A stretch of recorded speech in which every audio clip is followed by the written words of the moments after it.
Hello, welcome to the True Crime Lounge. This is the podcast channel to my YouTube channel. You can find me on Twitter, Facebook, and Instagram. You can also go and check out my merch shop as well. Maybe purchase one of my shirts and help a girl out. Now let's grab our drink of choice and dive into the True Crime Lounge. So we just recently got done with season 1 of the True Crime Lounge, in which we discussed cases that changed the law. We also finished a mini-series called Designer Crimes. Both are on Spotify and YouTube, where you can go check those out as well. This is a mini-series called I Survived, in which we will be discussing 5 cases of kidnapped survivors. You may remember the Lifetime movie The Girl in the Box. This is based on the true story of Colleen Stan that happened between 1977 and 1984. I do not know about y'all, but I am getting very claustrophobic just thinking about spending being in a box for 23 hours. But it was on that fateful day, and my idiot neighbors, um, fateful day in May, that she had already turned down 2 rides as she was hitchhiking from her hometown in Eugene, Oregon to Northern California, where she where when a blue van pulled over in Red Bluff, California, with Cameron and Janice Hooker, who had a baby in the back seat, which gave her the illusion that it was safe to get in. Little did Colleen know, she had no idea what was in store for her. Okay, what can possess a person to do this? I have no clue. I really don't. Like, I get it was the 70s and hitchhiking was a thing, but still, like, what can possess someone to do this to a young woman, for crying out loud? Or anybody, a young person or person in general? Like, what allowed these two people to lure hitchhikers to keep them from in a box for 7 years? Let's just begin with Colleen Stan.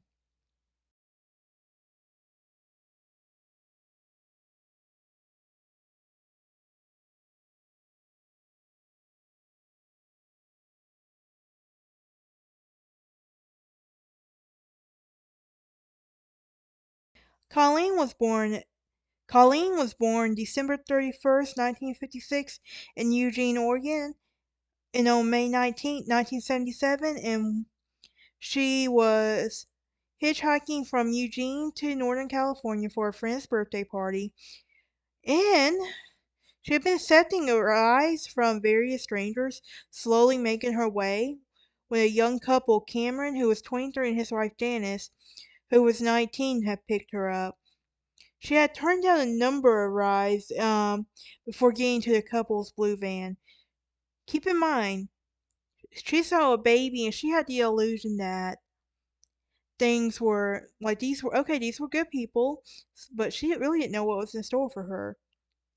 She believed the couple that were traveling together with their 18-month-old daughter. To her, they appeared to be dangerous, and then some of the others who would offer her a lift. 30 minutes into the journey, the vehicle stopped in a remote area where Cameron had a knife to her throat and forced a contraption on her that was designed to isolate to the outside world. The hookers then drove to their home in Red Bluff, where they brought Colleen to the basement. That night, she would be chained to a crate, and each day they would torture her into submission. She then would They then would tie her wrist to the ceiling while Cameron Hooker whipped, burned, beat, and electrocuted her. Cameron had agreed with his wife that she could have a baby as long as he could have a sex slave. Seriously, that's the messed up stuff right there. Um, so this shows it was no accident that when they picked up Colleen as they were traveling that day in May, it was not an accident on their part at all, really and truly. So they were planning on kidnapping the young woman and keeping her imprisoned in their home. And she had been the victim of, so she was going to be the victim of Cameron's deprived fantasies and was happy to have someone else take the brunt for his punishment. Janice, so Cameron and Janice had agreed that he would not have sexual intercourse with Colleen. However, this does not make it any better. They would abuse her and then make her watch as they had sex afterwards. Cameron had convinced Colleen that he was a member of the company. This was a powerful organization that was watching their every move. He had also told her that they would not hesitate to kill her if she escaped. He then convinced her that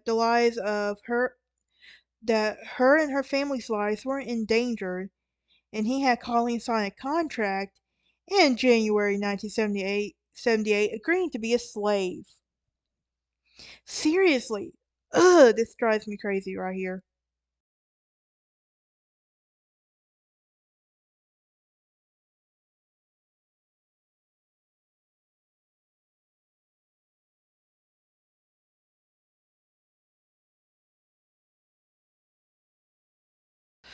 So basically what would happen was she would be referred to as Kay and would have to address Cameron and Janice as master and ma'am. Yeah, yeah, that makes me sick right there. Along with the making of a 20-pound wooden box that was placed over Colleen's head to deprive her of her senses, Cameron Hooker had managed to come up with some other torture devices to wear his victim down. These devices included a stretcher that would inflict excruciating pain on Colleen, and this would leave permanent damage to her back and shoulder. The Hookers moved to a mobile home in which they would bring Colleen with them. They would keep her in a box for 23 hours a day. Eventually, they trusted her enough to do housework and babysitting. The children had no idea that she was being kept under her bed as a slave. Her compliance would eventually earn her Cameron's trust and would allow her more freedom. Cameron knew that Colleen was terrified and conditioned her into obedience. He knew that she would not try to escape and tell anyone. Cameron trusted Colleen to so that she would be allowed to phone her family 2.5 years after she had been reported missing. He even let her visit them 4 years into the ordeal. In 1981, went with her posing for a photograph as a loving boyfriend.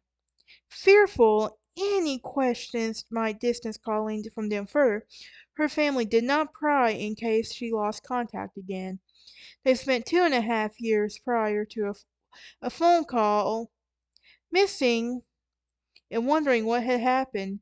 Now at least they knew she was alive. For the next 3 years, the abuse and confinement continued.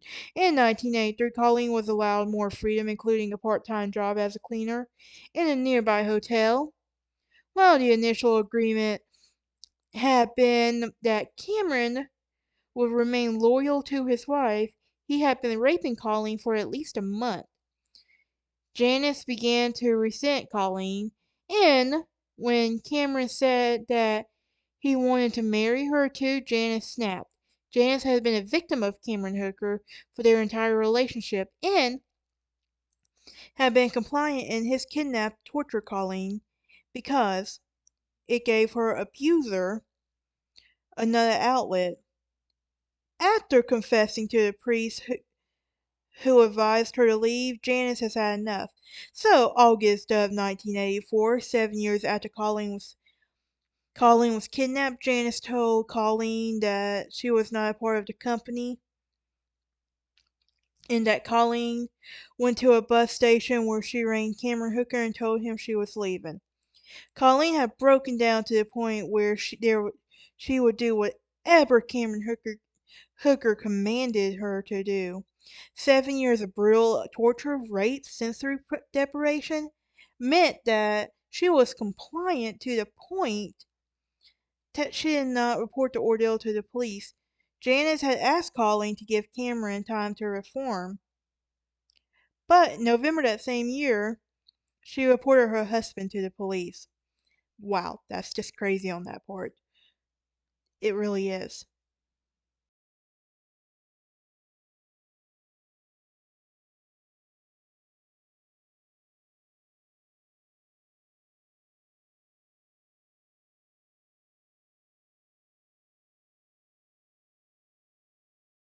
Janice Janice Wood informed Red Bluff police that her husband had kidnapped, tortured, and murdered Marie Elizabeth Spanholk, who went missing a year before Colleen was kidnapped. Nobody had ever been Nobody had ever been found, and Hooker was never charged with her murder. He was charged with 8 felony counts of rape, sodomy, kidnapping, forced oral copulation in exchange for immunity. She agreed to testify against her husband and the abuse inflicted on her. Colleen also testified at trial, recounting the years of sustained trauma. The defense tried to use Colleen's compliance against her, stating that the rape should not be considered criminal, as Hooker says she chose to stay. They had used a psychiatrist's argument that the abuse inflicted by Hooker was not much different from the Marines' recruit drills. The judge interrupted the psychiatrist's argument, saying Colleen Stan was not a willing participant, despite the defense intended for the jury to believe. Cameron Hooker tried to convince the jury that Colleen had fallen in love with him. Makes me want to gag at that. And stayed at her own volition. He claimed that the sex was consensual, but the jury did not believe him. He was found guilty of 7 out of 8 counts of kidnapping and raping Colleen Stan. The judge stated that Cameron was the worst psychopath he has ever dealt with, and he sentenced him to 104 years in prison. Colleen's ordeal resulted in an unprecedented trial. There had never been anything in the history of the state, and the judge thanked the jury for their service as well. Janice Hooker now has a new identity, as does Colleen Stan. She suffers from chronic pain in her neck shoulder as a direct result of years of confinement. Colleen underwent therapy and her family has a family of her own. Unfortunately, she has been a number of broken relationships, but remains resilient and actively helps others. She works for a charity for abused women and vehemently opposed to Hooker's release. Despite an appeal, Hooker remains in prison. He applied for the parole in the California Elderly Parole Program, but he was denied parole until 2015. At Hooker's 2015 hearing, Colleen said that she wasn't convinced he wouldn't be able to do it again. Due to the current COVID-19 pandemic, he may be eligible for early release next spring.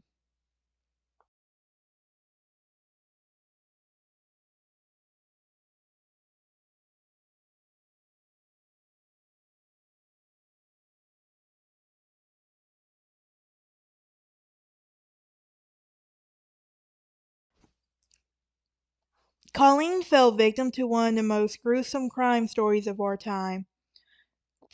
Her, she is now 65 today, and she is attempting to get to, she is now 65 today. She has endured horrific abuse for at least an hour a day and the remaining locked in a box. Colleen's story will be featured in like